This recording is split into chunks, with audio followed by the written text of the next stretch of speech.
अस्सलाम वालेकुम नाज़रीन, खबर शामिल कयूं था कंडियारो रिपोर्ट जमील अहमद सुरगानी। कंडियारो में foundation assistant Zahid Shahnawaz Surgani elementary school में 23 मार्च रिहर्सल प्रोग्राम मुनक़िद कियो वियो। प्रोग्राम में आयल मेहमान ख़ास हेड मास्टर इरफान अब्बासी, सैयद इमामुद्दीन शाह ऐं ॿियनि महिमान खे सलामी ॾिनी वई। प्रोग्राम में बहितरीन परेड परफॉर्मेंस करण ते शागिर्दनि ऐं शागिर्दियाणियुनि खे इनाम ॾिना विया।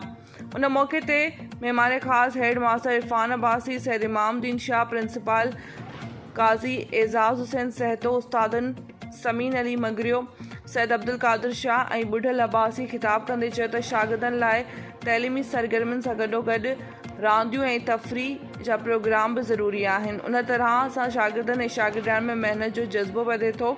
हिननि जो वधीक चवणु हुयो त आज़ादी हिकु वॾी नेमत आहे। मुल्क जी आज़ादी बाद असांखे उहा नेमत मिली।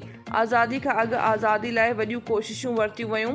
हिननि जो वधीक चवणु हुयो त 23 मार्च जो ॾींहुं असांजे मुल्क लाइ अहम ॾिहाड़ो आहे। उन ॾींहं ते मुल्क जी आज़ादी लाइ क़रारदाद मंज़ूर करे आज़ादी लाइ अमली जदोजहद जी शुरूआत कई वई। उन जदोजहद जी कामयाबी ते असांखे मुल्क आज़ाद थी मिलियो।